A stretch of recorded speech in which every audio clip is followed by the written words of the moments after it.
Bonjour, professeur Tibergian. Bonjour, c'est un plaisir d'être avec vous. C'est un plaisir de vous avoir. Alors, on le voit, on est vraiment dans une escalade entre les deux pays. Ça survient dans un contexte où les États-Unis et la Chine n'arrivent pas à s'entendre, à conclure un accord commercial de libre-échange. J'aimerais que vous nous expliquiez d'abord, justement, pour nous redonner un peu le contexte, en quoi tout ça est imbriqué.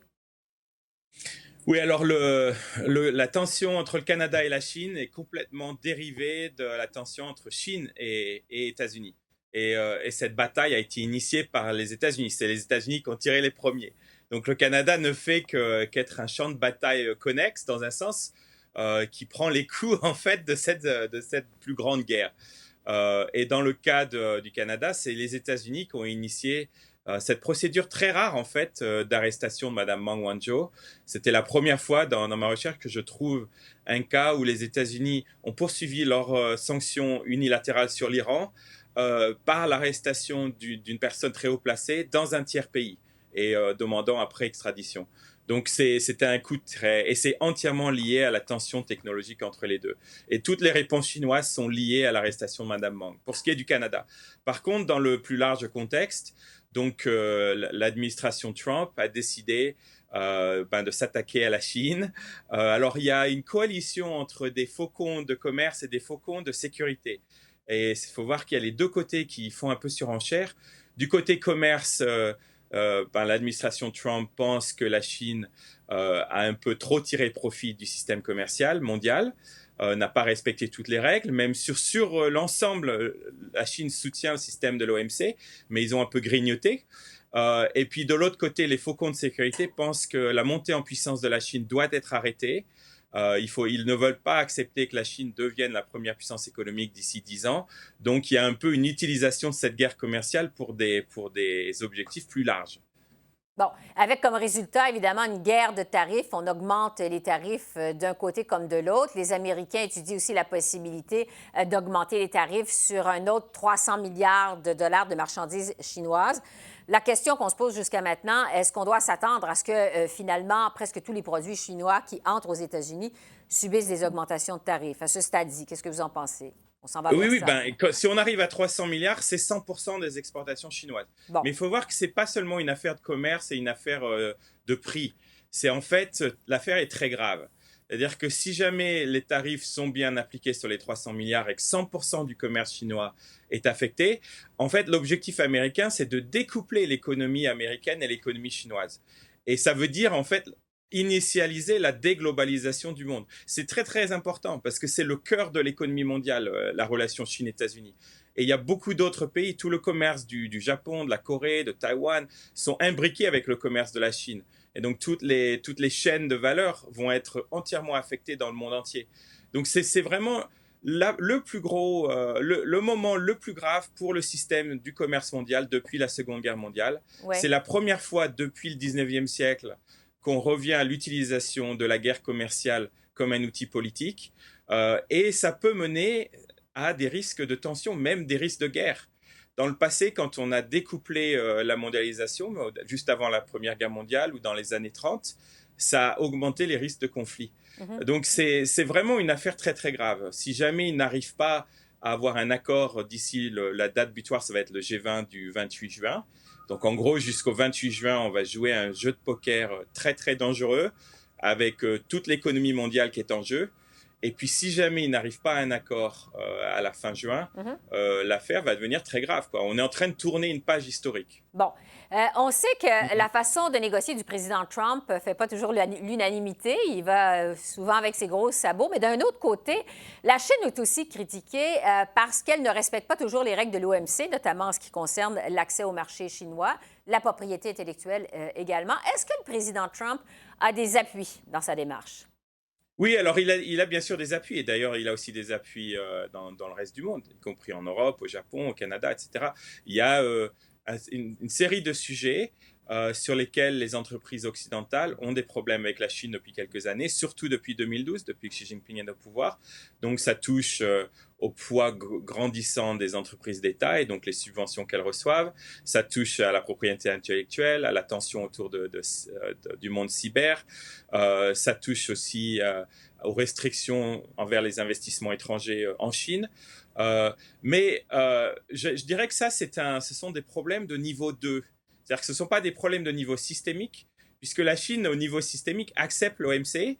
Quand elle a été traînée devant le tribunal de l'OMC et qu'elle a perdu, elle a ensuite accepté les résultats et elle a changé. Donc, sur le fond, la Chine accepte l'ordre commercial et accepte la règle de l'OMC. Par contre, ce que font les États-Unis, contrairement à ce que fait l'Europe, c'est maintenant, ils menacent de détruire le système dans son ensemble pour faire des changements qui sont des changements de second ordre. Et ce n'est pas du tout ce que pense l'Europe. Par exemple, l'Europe vient d'avoir un sommet avec la Chine et ils essayent de faire bouger la Chine sur les subventions, sur les transferts de propriété intellectuelle, etc., avec des vrais leviers, parce que l'Europe est un plus gros marché que les États-Unis encore. Et donc, il y a il y a une utilisation de pouvoir de l'autre côté en cas de refus chinois. Et la Chine a promis pendant l'année qui vient de faire des changements. Mais par contre, ils soutiennent l'OMC, etc., les Européens. Alors qu'il faut voir que Trump, non seulement il attaque la Chine, là, mais il attaque le Japon, il attaque l'Europe et il attaque l'OMC. Il a bloqué la nomination de tous les juges à la cour de l'OMC. Et la cour de l'OMC va être paralysée, va s'arrêter de fonctionner en décembre. Ouais. Donc, Pendant ce temps-là, la guerre de tarifs entre les États-Unis et la Chine, elle a des impacts sur l'économie américaine. On l'a vu lundi avec les marchés boursiers qui ont connu leur pire journée de 2019. Il y a Goldman Sachs qui dit que cette guerre pourrait réduire le PIB de 4 % aux États-Unis. Le président Trump dit que c'est complètement faux, que l'argent des tarifs rentre plutôt dans les coffres du Trésor américain. Qui on doit croire et surtout, quel impact peut avoir tout ça sur l'économie canadienne? Oui, alors, c'est ce qui se dit en ce moment, c'est incroyable. C'est-à-dire qu'on revient à une pensée du 19e siècle, alors qu'on est au 20e siècle, ce que dit Trump. Et ce qu'il dit est complètement faux. C'est-à-dire que d'abord, si l'économie américaine se porte bien, ça n'a rien à voir avec les tarifs récents. C'est parce qu'il a dopé l'économie par des baisses d'impôts, également parce qu'il y a une bonne conjoncture, etc. Donc, c'est la première chose. La deuxième chose, c'est que ceux qui payent les tarifs aujourd'hui, ce sont les Américains, parce que ce sont les importateurs qui payent les tarifs, ce n'est pas la Chine. Et donc jusqu'à maintenant, les tarifs de 10% étaient surtout absorbés par les importateurs, mais dès qu'on passe à 25%, notamment si on touche les 300 autres milliards, ça va être le prix du iPhone qui va augmenter de 25%, ça va être le prix des jouets qui va augmenter de 25%, tout Walmart va augmenter de 25%, et donc tous les consommateurs américains vont payer. Et donc, ce que dit Trump, c'est absurde, en fait. Mais les Canadiens vont finir par également subir ces hausses de tarifs. Alors, c'est indirect. C'est-à-dire que dans le cas du Canada, il y a sans doute des choses qui viennent directement. Beaucoup de choses viennent directement de Chine, donc elles ne sont pas touchées. Mais toutes les choses qui transitent par les États-Unis ou qui ont des produits américains seront touchées.